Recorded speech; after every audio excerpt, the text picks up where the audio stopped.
நண்பர்களுக்கு வணக்கம். நான் எட்டியப்ப சோழன். எட்டி டாக்ஸுக்கு உங்களை அன்புடன் வரவேற்கின்றேன். மறக்காம நம்ம சேனலை சப்ஸ்கிரைப் பண்ணிக்கிட்டு சப்போர்ட் பண்ணுங்க. ஈரான் இஸ்ரேல் போரானது முடிவுக்கு வந்து விட்டது. இந்த போரை முடிவுக்கு கொண்டு வந்தவங்க யாரு அப்படின்றதுல ஒரு குழப்பம் இருக்குது. நான் தான் இந்த போரை முடிவுக்கு கொண்டு வந்தேன் அப்படின்னு அமெரிக்க அதிபர் ட்ரம்ப் சொல்றாரு. ஆனா உலக நாடுகளை பொறுத்த வரைக்கும் இந்த போரை முடிவுக்கு கொண்டு வந்தது யார் தெரியுமா அப்படின்னு சொல்லிட்டு ஷேக் முகமது பின் அப்துல் ரஹ்மான் அல் தானி அப்படின்ற நபர் தான் இந்த போரை முடிவுக்கு கொண்டு வந்தாங்க அப்படின்னு சொல்றாங்க.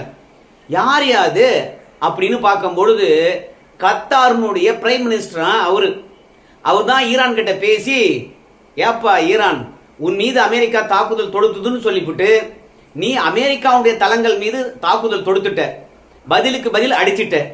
அதே மாதிரி இஸ்ரேலானது உங்ககிட்ட அணு ஆயுதம் இருக்குதுன்னு சொல்லிவிட்டு அணு ஆயுதத்தை உற்பத்தி பண்ண போறே அப்படின்னு சொல்லிட்டு இஸ்ரேல் தாக்குதல் தொடுத்துச்சு.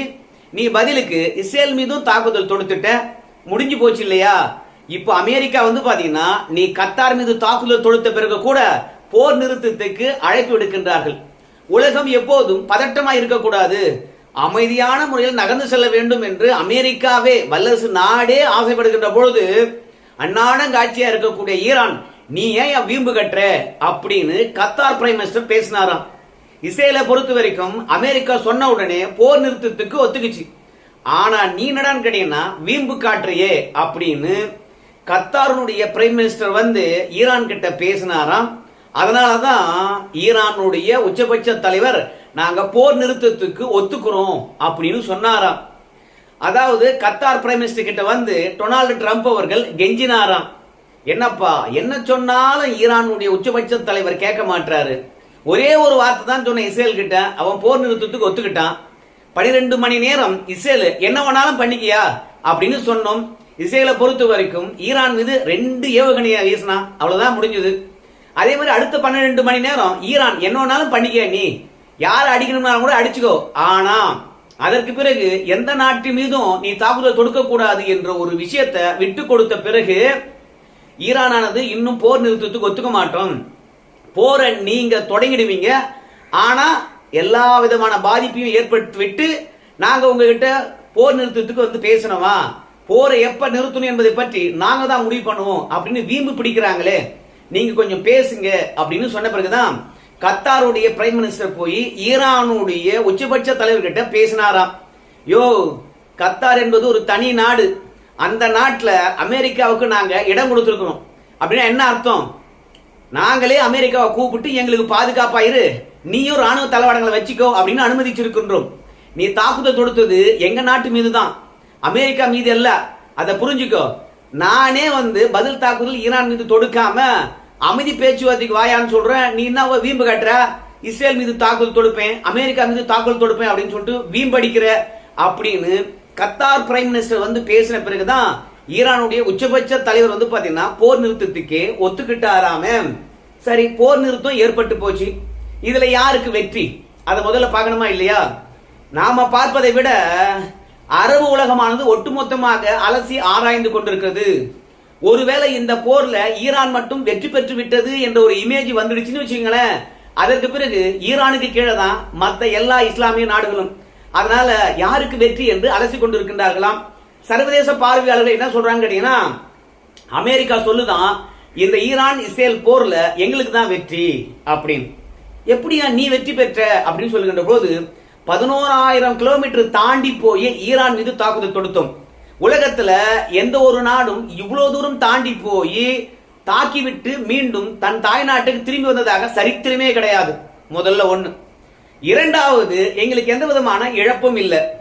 மூன்றாவது, உலகத்திலேயே மிகப்பெரிய குண்டை கொண்டு போய் நாங்க தான் ஈரான் மீதே போட்டோம்.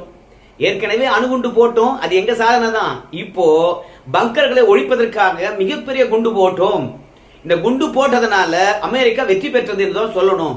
எப்படி வெற்றி பெற்றது அப்படின்னு சொல்லுகின்ற போது, ஈரான் மட்டும் அணு ஆயுதத்தை தயாரித்திருந்தால், அணு ஆயுத வல்லமை பெற்றதாக இருந்தால் உலகம் அமைதியா இருந்திருக்காது. ஈரான் மட்டுமே அணு ஆயுத தொழில்நுட்பத்தை வச்சுக்கலாம அதனுடைய பிராக்சி அமைப்புகளாக இருக்கக்கூடிய, போலி அமைப்புகளாக இருக்கக்கூடிய பயங்கரவாதிகளுக்கும் அணு ஆயுதத்தை கொடுத்துட்டு இருப்பாங்க, அது நட்பு நாடுகளுக்கும் கொடுத்துட்டு இருப்பாங்க. இது உலகம் முழுவதும் பாத்தீங்கன்னா வேதனை செய்யும். அதனால அணு ஆயுத மையத்தின் மீது நாங்க தாக்குதல் தொடுத்தோம். இஸ்ரேல் தாக்குதல் தொடுத்தாங்க, ஆனா அது பலனளிக்கல. நாங்க தாக்குதல் தொடுத்த பிறகுதான் அணு ஆயுதமானது முற்றிலும் ஒழிக்கப்பட்டது. அமெரிக்காவே போர்ல களமிறங்கி விட்டது என்று தெரிந்த பிறகுதான் ஈரான் போர் நிறுத்த ஒப்பந்தத்துக்கே வந்தது. அதனால இந்த போர் நிறுத்தினதுல எங்க பங்கு இருக்குது, இந்த போர்ல வெற்றியும் பெற்று விட்டோம் அப்படின்னு அமெரிக்கா பறைசாற்றி கொண்டிருக்குதாம். வழக்கம் போல நான் தான் என் உலகத்தினுடைய பெரிய அண்ணன், நான் தாண்டாப்பா உலகத்தை வழி நடத்துவேன் அப்படின்னு அமெரிக்கா சொல்லுது. இரண்டாவது, B-2 விமானமா இருந்தாலும் சரி, பங்கர் பாமா இருந்தாலும் சரி, எந்த நாட்டு மீதும் அமெரிக்கா பயன்படுத்தாம இருந்தது. அப்படி பயன்படுத்தாம இருந்ததுனால என்ன ஆச்சுன்னு கேட்டீங்கன்னா, B-2 விமானத்தையும் எந்த நாடும் வாங்கல, அந்த பங்கர் பாமையும் எந்த நாடும் வாங்காம இருக்குது. ஏன்னா அதனுடைய எஃபிஷியன்சி எவ்வளவு இருக்குது, அதனுடைய திறன் எவ்வாறு இருக்குது என்ற விஷயமானது உலக நாடுகளுக்கு தெரியல. இப்ப ஈரான் மீது பரிசோதித்த பிறகு அப்பா செம்மையா அடிக்குது, 60 அடி இல்ல 80 அடி வரைக்கும் போய் சிதறி தாக்குதல் தொடுக்குதுப்பா. அதனால பங்கர் பாம அமெரிக்கா கிட்ட வாங்கலாம்பா அப்படின்னு சொல்லிட்டு பல லட்சம் டாலர் கொடுத்து அந்த பாம வாங்குவதற்கு உலக நாடுகளுக்கான மார்க்கெட்டையும் அமெரிக்கா திறந்து விட்டு பரிசோதித்து இருக்கிறது நேரலையில. அதனால அமெரிக்காவுக்கு இது பெரிய வெற்றின்னு சொல்றாங்க. இஸ்ரேல் என்ன சொல்லுதுன்னு கேட்டீங்கன்னா, நாங்க தான் வெற்றி பெற்றோம். எப்போது ஈரானை வந்து பாத்தீங்கன்னா தோரியத்தை மேம்படுத்துகிறது தெரிந்த உடனே அமெரிக்காவுடன் பேச்சுவார்த்தை நடத்திக்கிட்டு இருந்தது. அமெரிக்காவுடன் பேச்சுவார்த்தை நடத்தி கொண்டு இருக்கின்ற தருணத்துல எந்த நாட்டுக்காவது வந்து பாத்தீங்கன்னா 2 நாடுகள் பேச்சுவார்த்தை நடத்தி இருக்கிற போது ஒரு நாட்டின் மீது தாக்குதல் தொடுக்க துணிச்சல் வருமா? எங்களுக்கு தான் வந்தது. அதனால நாங்க தான் இந்த போர்ல வெற்றி பெற்றோம். அது மட்டும் கிடையாது, அமெரிக்கா போன்ற ஒரு பெரிய நாடுகளை ஈரான் போர்ல பங்கெடுக்க செய்யும் பாத்தீங்களா, அதுதான் இஸ்ரேலுடைய வெற்றி அப்படின்னு சொல்லிட்டு இஸ்ரேலும் வந்து பாத்தீங்கன்னா இந்த வெற்றியை கொண்டாடி கொண்டிருக்கிறது. இப்படி ஆளுக்கு ஆள் வந்து பாத்தீங்கன்னா வெற்றியை கொண்டாடி கொண்டு இருப்பதனால யாருக்கு லாபம் அப்படின்னு பார்க்கும்போது, அமெரிக்காவில் தேர்தல் நடக்குது, மாகாண தேர்தல். அதுல ட்ரம்ப்புக்கு வந்து பாத்தீங்கன்னா ஈரான் போர் நிறுத்தமும் சரி, ஈரான் மீது தாக்குதல் தொடுத்ததும் சரி, ட்ரம்ப்புக்கு ஒரு எட்ஜி கிடைக்கும் அப்படிங்கிறாங்க. அதே மாதிரி பெஞ்சமின் நேத்தன்யாகு அடுத்த ஆண்டு இஸ்ரேல்ல வந்து பாத்தீங்கன்னா தேர்தல் நடக்க போகுது. அது ஈரான் மீது போர் தாக்குதல் தொடுத்தது ஒரு வெற்றியை தரும், ஒரு எட்ஜை தரும் அப்படின்னு சொல்றாங்க. ஏன்னா ஈரான் மீது ஒரு குட்டி நாடு, ஒரு யூத நாடு தாக்குதல் தொடுக்குதுன்னா அதனுடைய திறன் எவ்வாறு இருக்கிறது. அரபு நாடுகள் ஒட்டுமொத்தமும் இன்னைக்கு அலறி போயிருக்குது. இன்னைக்கு இஸ்ரேல் மீது மற்ற அரபு நாடுகள் யாரும் கை வைக்க மாட்டாங்க. ஈரானே வந்து பாத்தீங்கன்னா அடிச்சு தும்சம் செய்ததுனால ஈரான்ல எப்பேற்பட்ட அழிவை ஏற்படுத்துது இஸ்ரேல் அப்படின்னு தெரிந்த பிறகு வந்து பாத்தீங்கன்னா எந்த ஒரு அரபு நாடும் இஸ்ரேல் மீது தாக்குதல் தொடுக்க மாட்டாங்க. இஸ்ரேலை பொறுத்த வரைக்கும் உலகத்துல எந்த நாட்டையும் எதிர்க்கக்கூடிய துணிச்சல் பெற்றது அப்படின்ற ஈரானை தாக்குனதுனால பெயர் பெற்று இருக்கிறது. அதனுடைய தொழில்நுட்பங்களும் அறிவியல் வளர்ச்சியும் நவீன ஆயுதங்களும் எந்த நாட்டையும் தாக்கும் திறன் கொண்டது அப்படின்றது நிரூபிக்கப்பட்டிருக்குது.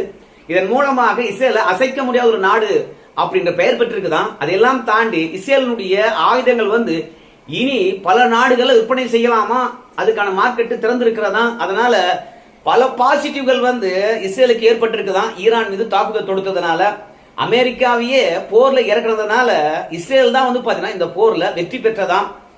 அது இல்லாம ஈரானுக்கு அதிகப்படியான சேதாரத்தை விளைவித்தது இஸ்ரேல் தானா.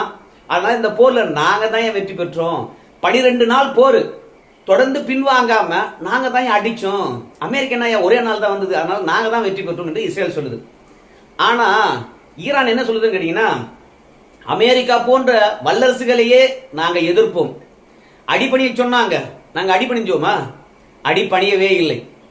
அமெரிக்கா எங்க மீது தாக்குதல் தொடுத்தா ஈடு செய்ய முடியாத இழப்பு ஏற்படும், மீள் கட்டமைப்பு செய்ய முடியாத அளவுக்கு தாக்குதல் தொடுப்போம், நாங்க சரணடைய மாட்டோம். ஈரானுடைய பழைய வரலாறு தெரியுமா உங்களுக்கு அப்படின்னு அமெரிக்காவுக்கே சவால் விட்டோம். அமெரிக்கா தாக்கினா யாரும் அமெரிக்காவுடைய தளங்களை தாக்க மாட்டாங்க, அமெரிக்காவை தாக்க மாட்டாங்க அப்படின்னாங்க. ஆனா நாங்க அமெரிக்காவுடைய ராணுவ தளங்களையே தாக்கினோம்.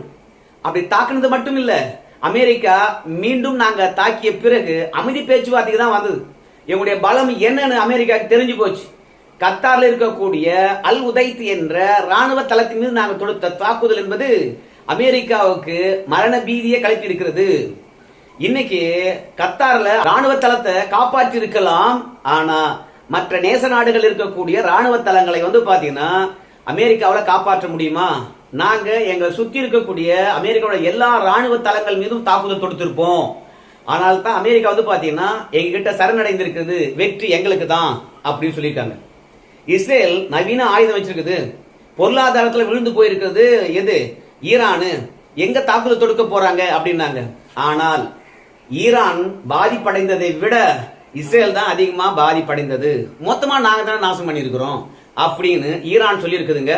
ஆனா சர்வதேச பார்வையாளர்கள் என்ன சொல்றாங்க கேட்டீங்கன்னா, அமெரிக்கா மிரட்டிய பிறகும் இஸ்ரேலும் அமெரிக்காவும் கைகோர்த்து கொண்டார்கள் என்று சொன்ன பிறகும், அதே மாதிரி இஸ்ரேலுக்கு என்று நேச நாடுகளும் G7 நாடுகளும் ஈரானை பொறுத்த வரைக்கும் அணு ஆயுதம் தயாரிக்க கூடாது, முதிர்ச்சியா நடந்துக்கணும், இஸ்ரேலை பொறுத்த வரைக்கும் தன் நாட்டினுடைய பாதுகாப்பை உறுதி செய்வதற்கு அதற்கு உரிமை உண்டு, ஈரான் மீது இஸ்ரேல் தாக்குதல் தொடுக்கலாம் அப்படின்னு சொன்ன பிறகு, உலக நாடுகளே இஸ்ரேலுக்கு பின்னாடி நின்ற பிறகும் ஈரான் பின்வாங்காம துணிச்சலாக சரணடையாம இஸ்ரேல் மீது தொடர்ந்து தாக்குதல் தொடுத்துச்சு.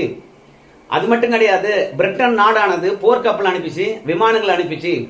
இப்படி உளவியல் ரீதியாக ஈரானுக்கு அழுத்தம் தந்தாங்க, மன ரீதியாக பீதியை கலப்பினாங்க. ஆனா எதை பற்றியும் ஈரான் கண்டுக்கவே இல்லை. அதுலயும் அமெரிக்காவா இருந்தாலும் சரி, இஸ்ரேலா இருந்தாலும் சரி, ஈரானுடைய உச்சபட்ச தலைவராக இருக்கக்கூடிய அயதுல்லா அலி கமானி இருக்கா இல்லையா, அவரை நாங்க போட்டு தள்ளிடுவோம், அவர் எங்க இருக்கான்னு எங்களுக்கு தெரியும், அணு ஆயுத மையத்தையே நாங்க கண்டுபிடிச்சு அழிக்கிறோம்னா அயதுல்லா கமினி அவர்களை கண்டுபிடிச்சு அழிப்பது எவ்வளவு நாள் ஆகும் அப்படின்னு மிரட்டல் விட்டாங்க. இப்படி நாட்டினுடைய உச்சபட்ச தலைவருடைய உயிருக்கே ஆபத்து வருதுன்னு தெரிந்த பிறகு கூட ஈரான் பாத்தீங்கன்னா சரணடையவில்லை. அதனால அமெரிக்காவையும் இஸ்ரேலையும் ஒரு சேர எதிர்த்து நின்று சரணடையாம இந்த போர்ல அமைதியான முறையில தீர்வு கண்டிருக்கனா ஈரான் தான் வெற்றி பெற்றது அப்படின்னு ஈரான்காரங்க சொல்றாங்க. இரண்டாவது, இஸ்ரேலுடைய நோக்கமும் நிறைவேறல, அமெரிக்காவுடைய நோக்கமும் நிறைவேற இல்லை. என்ன நோக்கம் நிறைவேற இல்லை அப்படின்னு கேட்கும்போது, அவங்க அணு ஆயுதத்தினுடைய கூறுகளை அழிப்போம் அப்படின்னு சொல்லிட்டு தான் போர் தொடுத்தாங்க. ஆனா ஈரானை பொறுத்த வரைக்கும் எங்கெல்லாம் அணு மையங்கள் இருக்குதோ அந்த மையங்கள் இருக்கக்கூடிய அணு செறிவூட்டப்பட்ட தோரியத்தை பாதுகாப்பாக வேறொரு இடத்துல கொண்டு போய் வச்சிட்டாங்க.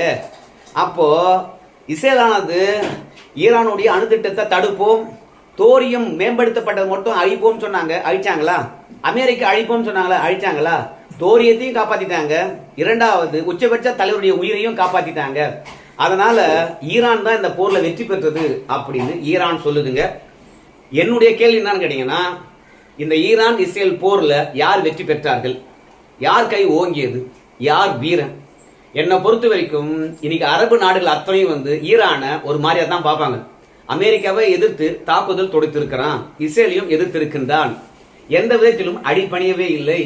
சோ இந்த துணிச்சல் ஈரானுக்கு மட்டும்தான் இருக்குது. மற்ற நாடுகள் அத்தனையும் அமெரிக்காவை ஒத்து ஊதிட்டு இருக்காங்க. சோ யாரா இருந்தாலும் தன்னுடைய கொள்கையில உறுதியா இருக்கின்ற ஈரான் தான் வெற்றி பெற்றது அப்படின்னு அரபு நாடுகள் சொல்லத்தான் போகுது, கொஞ்சம் காலமாகும் அப்படிங்கிறாங்க. எது உண்மை உங்ககிட்டயே கருத்து விட்டுறேன். நன்றி நண்பர்களே.